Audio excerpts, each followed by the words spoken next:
Welcome to the Financial Dads Podcast with Paul Fagan and Jody Fisher.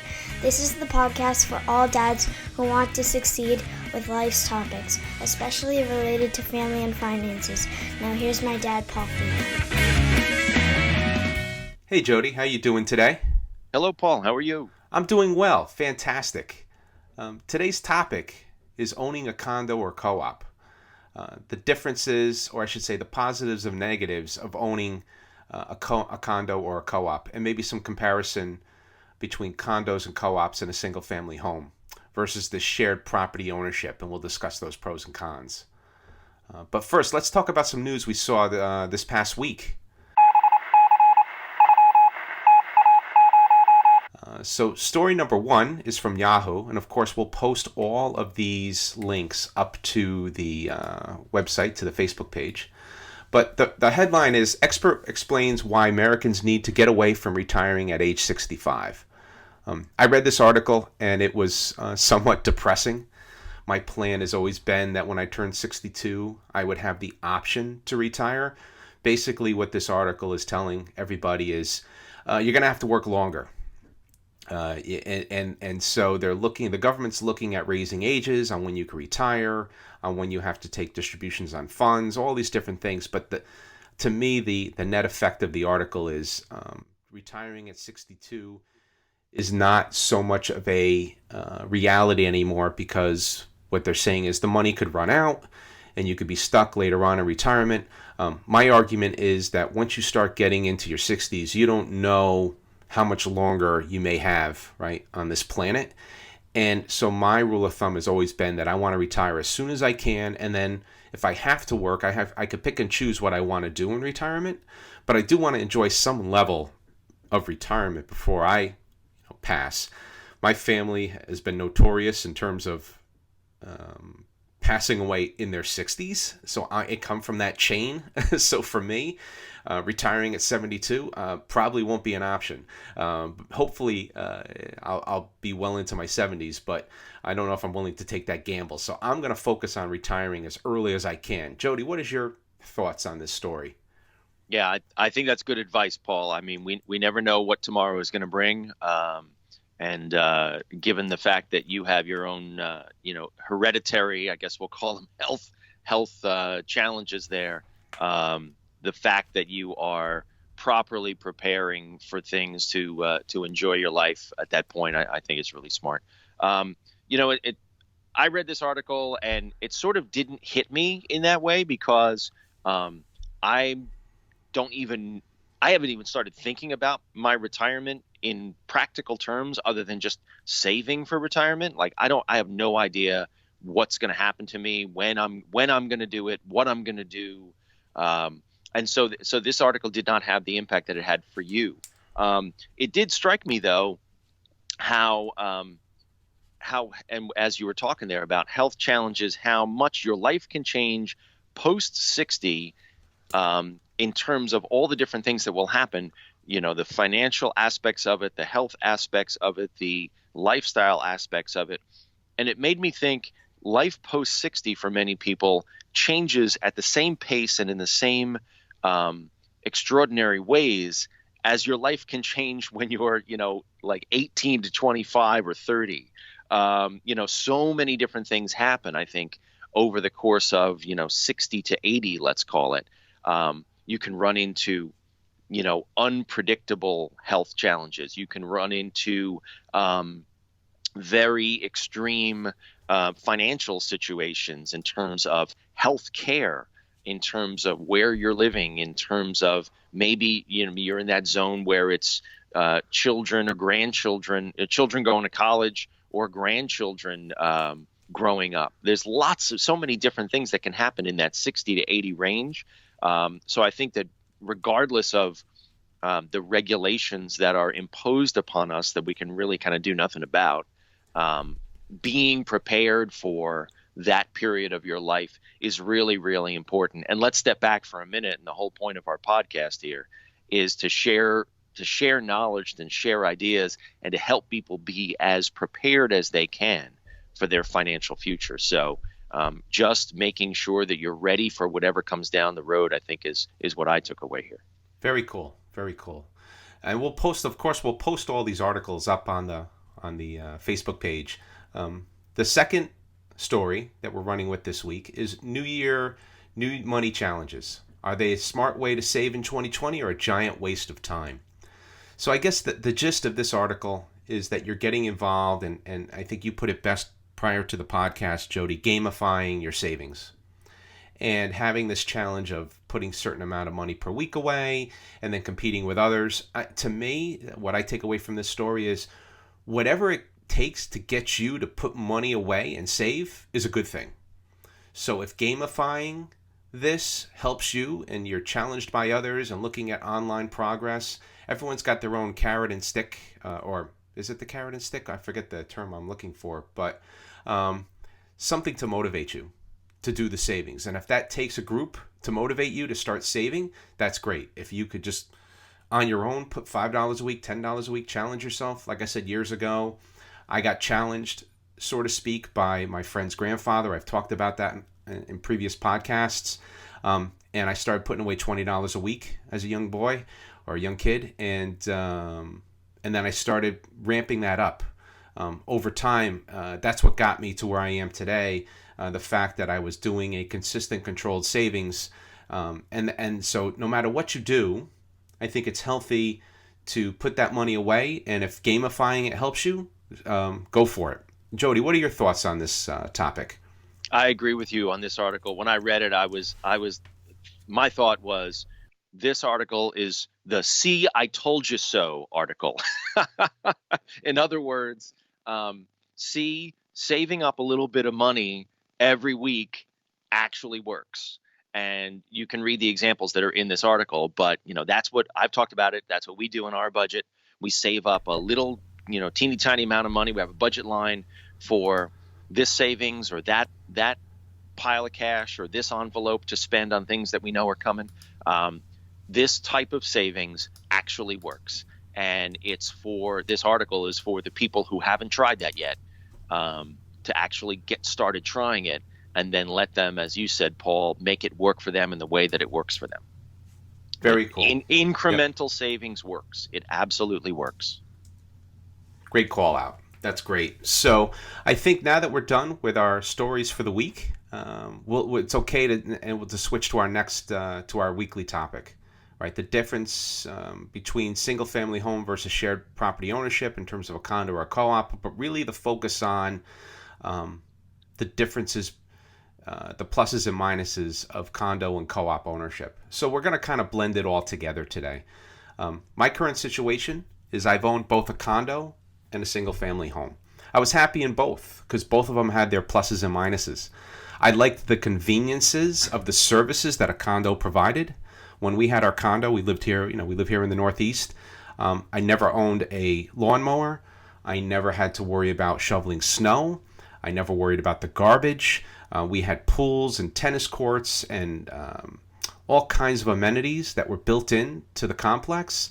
So for us, it was great. If there was a problem with the outside, you would make a phone call and it was supposed to get fixed. I think that's what started to turn me on condo ownership at one point. I learned that I liked not so much to be in the shared walls, because you typically do have a shared wall with your other condo or co-op unit. So you may get the noise factor, the barking dog. It might be a little bit too close for comfort for some.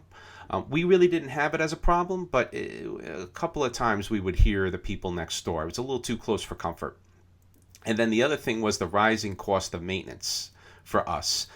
It seemed that our condo board was neglectful in raising the bar or raising the rate every year. So they had these great rates for so long, and then all of a sudden they got stuck with some major assessments in terms of fixing roofs and other things. And so they started raising the assessments more higher each and every year, and we got stuck in that pattern.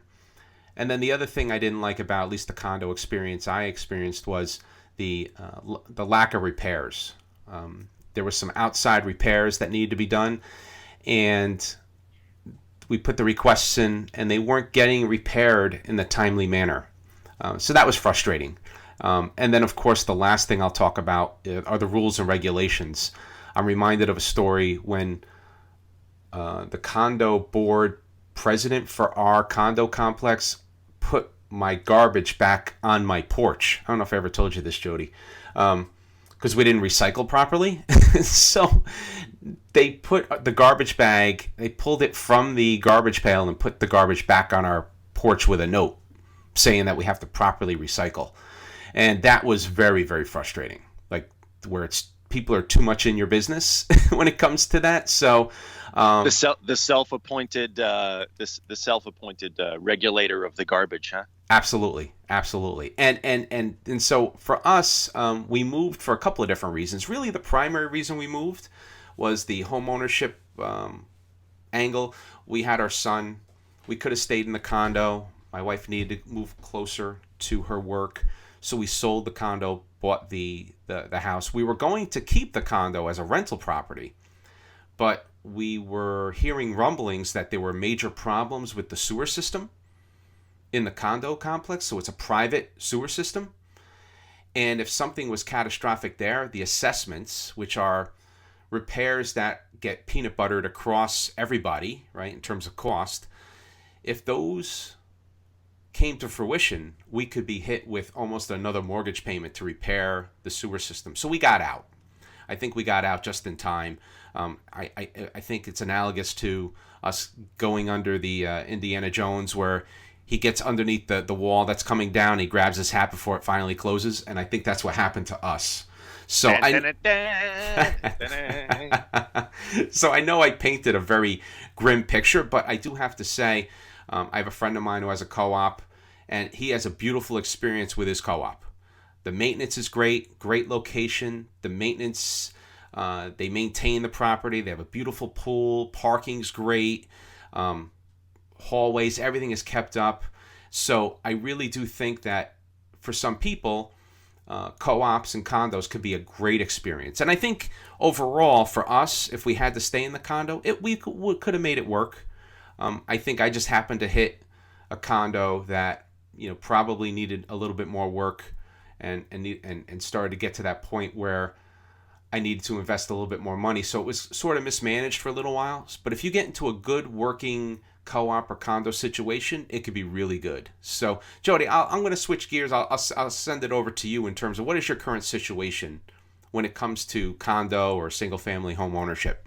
Yeah, we live in a single family home now. We owned a home before this one, so 2 houses under our belt. I've also owned two separate co-ops. So I've been in that. Never owned a condo, lived in apartments and rented, obviously. So have been in both camps. I think co-ops, whether we're talking about co-ops or condos or generally apartment living, those all include a degree of financial commitments that are out of your control, right? If you live in an apartment, landlord can raise the rent. If you live in a condo or a co-op, there's some type of, we'll call it either a homeowner situation, a homeowners association, or you own shares in a co-op. There are shared maintenance costs that you must bear.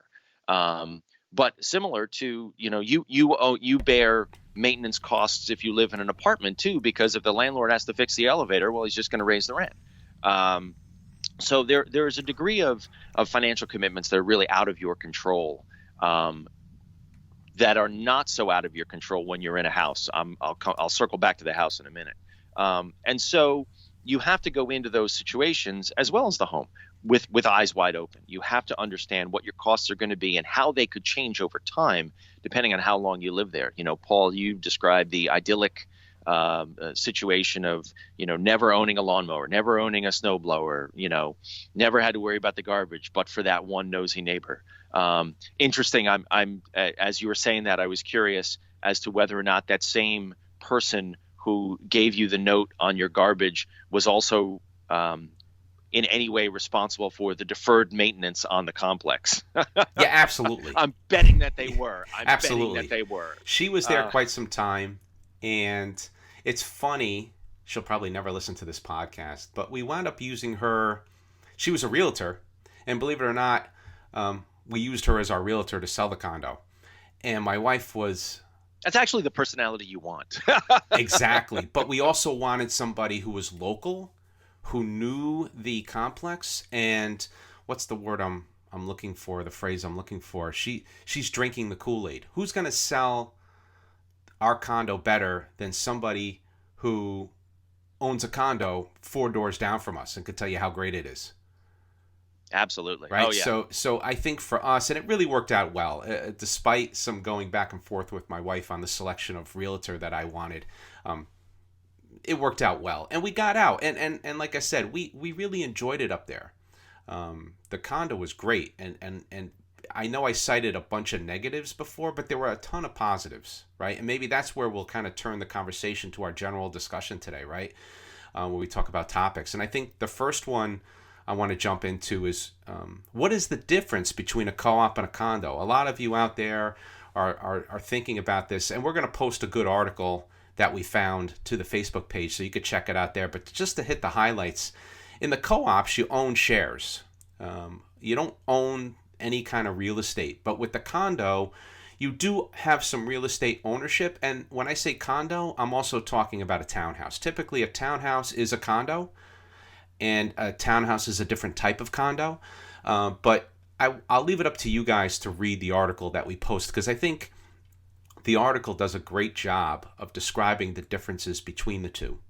So take a look at that. But in general, with the co-op, you don't really own any real estate. You own shares in a company or in that building, and you share the responsibility. And depending how many shares you own, you're on the hook for different fees, and that's how much you're going to pay in maintenance. So it becomes, they try to make it a very equitable model when it comes to the co-op. Condo, not so much, even though you have a 1-bedroom, 2-bedroom, because it's real estate based. In general, your maintenance fees will probably be close to being the same, whether it's a 2-bedroom or a 1-bedroom condo. But once again, do your fact checking depending on the condo and co-op units you're looking at. What is your thought when it comes to general knowledge about co-ops and condo? Were you armed with any of that data before you purchased your co-ops, Jody? Full confession, I was not. Other than just wanting to buy my own place. What I was trying to do was get out of the rent always going up situation, and so went into buying a co-op, which it's like frying pan to fire, basically, because we got into a co-op, which was a great place to live in all ways, but after a year or so of working there, ran into this deferred maintenance issue with the garages that were behind the co-op, and they were falling down. They presented a life safety hazard as well as a huge insurance hazard. And the proposal on the table was to, get some kind of like almost $1 million loan to fix these 30 or 40 different garages that were just cratering by the day. And that would have translated into a huge assessment for the co-op. So that's like what I said. There are certain things that are out of your control that you need to be aware of, and some of those things you can't even assess going in. I mean, how would I have known, when I was sitting before the board to get approved for my co-op, how would I have known to say, are the garages falling down? And they're certainly not going to tell you. You could ask about, maintenance issues and things like that, but your hands are tied to a degree as to how much you can actually find out, and how much you can pull back the curtain. So I think you just need to ask as many questions as you can think of. I think you need to rely on some advice from some people. And here's a situation where you also need to rely on a realtor. A realtor should be able to, a good one, should help you be able to figure out some of those questions and ask some of those questions. Yeah, and it's funny. You prompted something in my head that we didn't think about before the podcast, and I'm going to talk about our financial superhero who we've mentioned on different podcasts before. But I remember him telling me a story when he bought his first co-op or condo.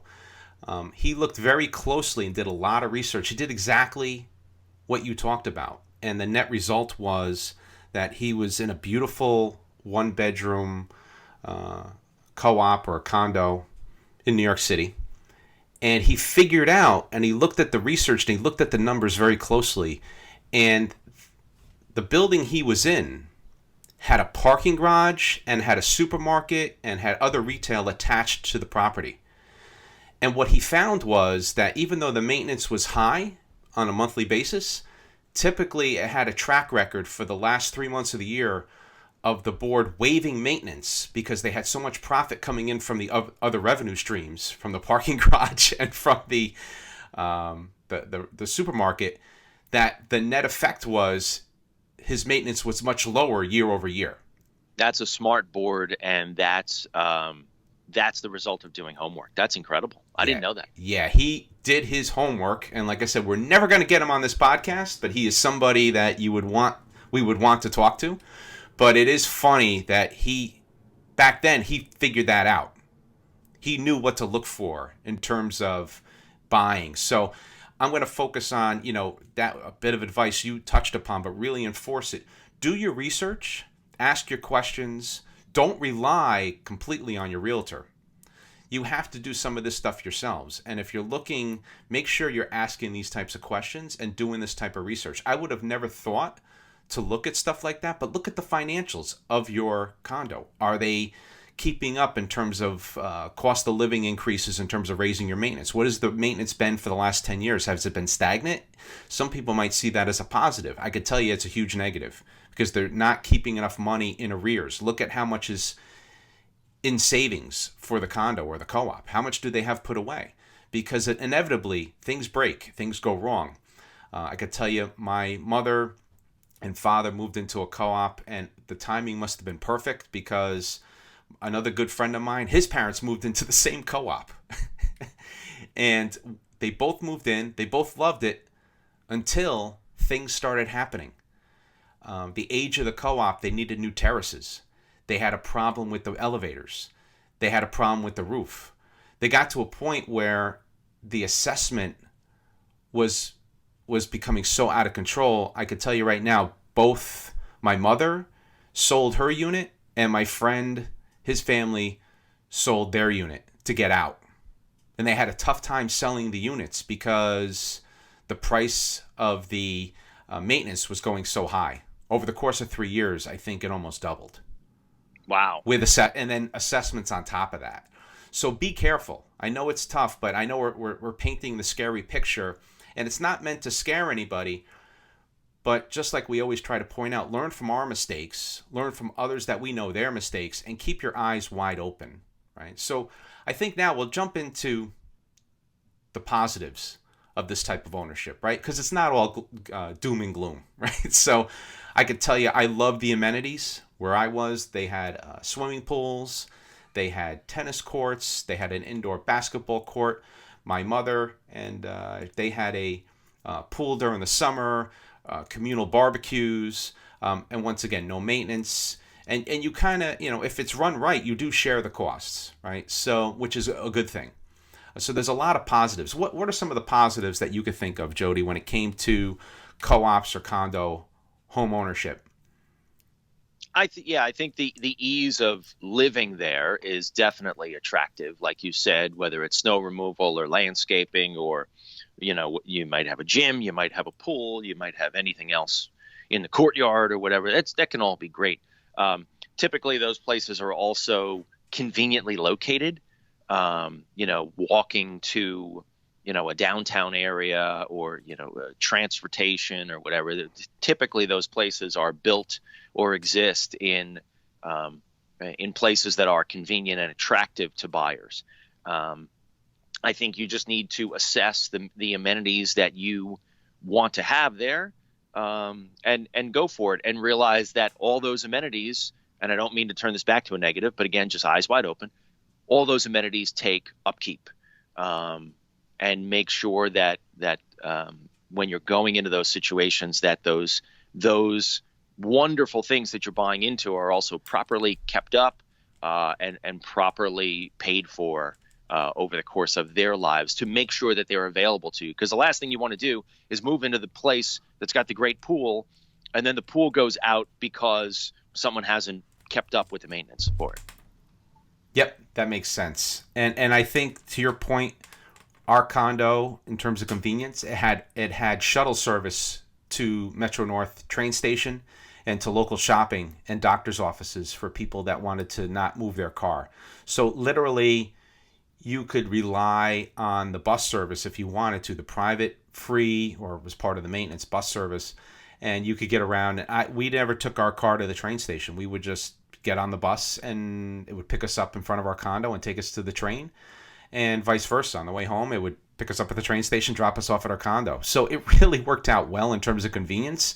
But now we'll focus a little bit on the negatives, right? Because these are the things, and once again, not to cite doom and gloom, but to really let you guys know what to look out for, right? And some of these things you're not going to be able to look out for. And I'm going to cite two negatives that, and this could happen with a house as well, but I had two friends of mine. They both owned separate condos in separate parts of New Jersey, and each had a problem. One had a problem where the condo was on the water, and it was starting, I believe, to sink.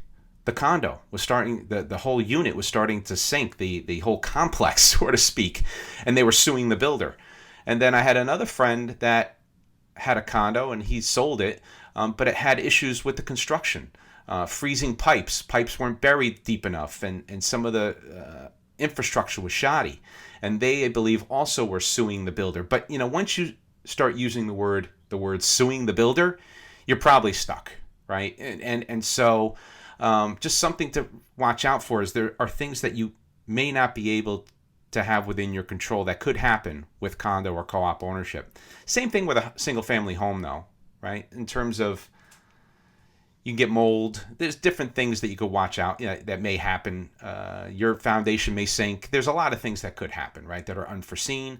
But this goes back to the research, the inspections, all these different pieces. Even with a co-op or a condo, I'm not sure I think we did get an inspector for our condo. I don't know if you used an inspector, a home inspector for your co-op, but we used it for our condo to make sure things looked okay, that we didn't have any water issues, and the electrical looked good and all that kind of stuff. Well, Jody, what was your take on, did you use I know I'm switching gears here, did you use a home inspector when you bought any of your co-op units? Yeah, I don't recall if we did. In fact, I'm almost positive that we didn't. And jumping off of what you were just talking about, Paul, with condo complexes sinking into the mud.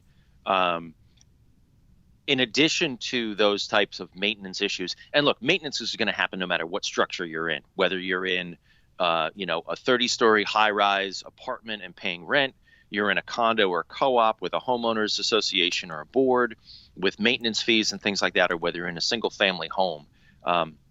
Maintenance to structures happens. You have to maintain structures. And so the difference becomes, do you want to maintain that structure within a community, making decisions together in a condo or a co-op situation, or do you want to make them by yourself in a single family home situation? I like people, but not so much where I want to let them take over my destiny. So I am definitely a single family home kind of guy. In addition to that, I just like crawling up in my attic, and running wires and doing all kinds of things like that. But I think that's really, when it comes down to the personality type of who should live where, you've got to pick the residence that fits your personality. Do you like getting out there and shoveling snow in the winter from your driveway in your single family home? I don't. Even though I live in a single family home, I don't know anybody who likes shoveling snow. Or do you like just sitting with a cup of coffee watching the snow fall and having someone else out there do it for you? That's an overly simplistic analogy, but that's kind of where you need to be. You need to pick the home that fits your personality. And then ask the questions that you need to ask to navigate the financial commitment to those residences. Now that makes sense, and I think you hit upon another topic, another topic that I didn't think about, and that's the personality part, right? The communal part. I have a dear friend of mine, and him and his wife live in like I said before, a beautiful co-op, and they have a lot of friends from the co-op, neighbors on the floor. Next door neighbors, and they're dear friends now, right? And I think that's really great. I think that's such a super positive, and the fact that you could get friendships from people that live in the co-op, I think is great. I think, knock wood for my friend, he's got the perfect storm in terms of beautiful co-op, beautiful neighbors, friendly neighbors. Flip it to the opposite, right? You could get into a lousy co-op with neighbors that really stink in terms of whatever. Loud neighbors. There's a lot of things that could happen. It could Neighbors happen that put notes on your garbage, maybe? Exactly. And so I think that you really, and some of that stuff you won't know until you're in, or changes while you're there. And that could go for single family home ownership as well, right? You can have a beautiful neighbor for many years. That person leaves and you get a new neighbor that buys that property, and then all of a sudden you're at war with your new neighbor, right? That probably happens every day, right? Multiple times a day across the U.S., right? Where personalities are not gelling, and you have to figure out how to live with each other. But when you live in a co-op or a condo, typically you're living a lot closer to that person you may not like so much, as opposed to a single family home where at least there's a little bit of distance. You're not sharing walls between you and your neighbor. Some of the other negatives, I think, though, that we could kind of jump into, and you touched upon these, but I'm just going to go through the laundry list and then we'll go into discussing them, is the limited control over finances, right? And then watching those maintenance fees. They are just going to climb higher and higher, typically. Condo and co-op boards, right, that are going to dictate to you where you could park, what kind of pets you may have or not, or they don't want you to have, etc. Assessments for the condo, new elevators, new terraces, etc. And rules and regulations overall. Those are the kind of things that might be negatives that you don't typically get with single family ownership. You own your destiny with a single family home. It's not that shared cost model. But what is your take on some of these negatives that we have listed, Jody, in terms of, and maybe add a few more if you could think of them? Yeah, I think that all these things you need to assess when you're going in. And I really think I'm going to pivot back to the personality. I think the personality is the most important test to figuring out where you want to live. You talked about the, great neighbor, lousy neighbor scenario, Paul. And you will still have that in a single family home, but there's just that little bit of distance maybe that allows you to get, more than a wall's width away from a lousy neighbor. But back to the financial, you need to also assess, do you like making financial decisions with other people, or do you like making them solo? I think that's a really important test to perhaps impose upon yourself before you get into purchasing a condo or a co-op where there are shared financial situations for things like amenities or necessities like an elevator, stairways, entryways, windows, doors. All these things break, and so they need to be properly maintained. And going in with eyes wide open, making sure that all these things are properly looked after by whoever's in charge of looking after it, or perhaps you getting involved yourself in helping to make those financial situations for the complex are really important. It's a really important thing to assess before you jump into this. I mean, if you don't want to make those decisions, if you don't want to a degree put put these decisions in someone else's hands, maybe owning your own home is the right way to go. It certainly was for me. I mean, that's the main reason that I left, other than just, like wanting a backyard. That's the main reason that I left what I'll call apartment living, going from an apartment to a co-op to a single family home, was I did not want these types of situations in someone else's hands. I wanted to control my financial future, control the money that gets spent on maintenance and projects and things like that, and do it because that's my personality. My personality is I'll do it. Just give me the ball. I'll do it. And so that's why I pivoted to the single family home. But some people don't mind that. They don't mind just saying, here, go do whatever you need to get done. That's your personality. Yeah, and I think, that was a very good dialogue, because it brought up two stories for me. And one was, we really were going to keep our condo. When we were looking to buy a single family home, the idea was that we told our realtor that there were no contingency on any of our offers because we didn't need to sell the condo in order to buy the new home. Once again, I was thankful and grateful that we could do that. We had enough money to kind of swing it, but our worst case scenario was we were going to keep the condo and rent it and use it as an investment property. But the more I looked at it over time, and we did put it right on the market, and we were lucky enough to sell it. So we did not have to make that decision of okay, it didn't sell, so we're going to keep it or lower the price dramatically and get rid of it. But I began to think over time, because of the maintenance issues, because of the potential sewer issue that I mentioned at the top of the podcast, because of all these things, I wanted to get out. I didn't want to have any kind of association with bad maintenance and skyrocketing costs, and I said, you know what, I'm just going to get out of this thing. So it was not going to be a good investment for us. The other small note that I'm going to talk about is my mother's co-op. When she had that, the board president at the time, young lady, I remember the story. I remember my mother and father telling me this. She ran the board, and of course, they had to do these assessments. She was a young lady. So they were doing damage to her car. Like they had tenants that were upset that were vandalizing her car, and she was sitting on the board because she was the board president. Which it shouldn't surprise anybody. But so once again, you could get into some really terrible situations. So to your point before, Jody, if you have to have control and you're in a co-op and condo, you could consider being on the board of your co-op or condo, or even going for board president. But just be aware that it might come with some negativity, right? Which I don't just a little. Yeah, not just a little. Because like I said, this poor girl, they did damage to her car on purpose because of board decisions, right? Which were really out of her control. And the problem is when you're on that board, you can't satisfy everybody. Never right? will. Some people want to see something repaired and some people don't. And you're always going to have that disconnect, right? It's analogous to U.S. politics, but we will not go there. So on that note, we will talk about kind of the recap, right? So for me, I took some things away. I originally had one point to talk about, but you brought up several others, Jody, so I'm going to go into them. Let's know yourself.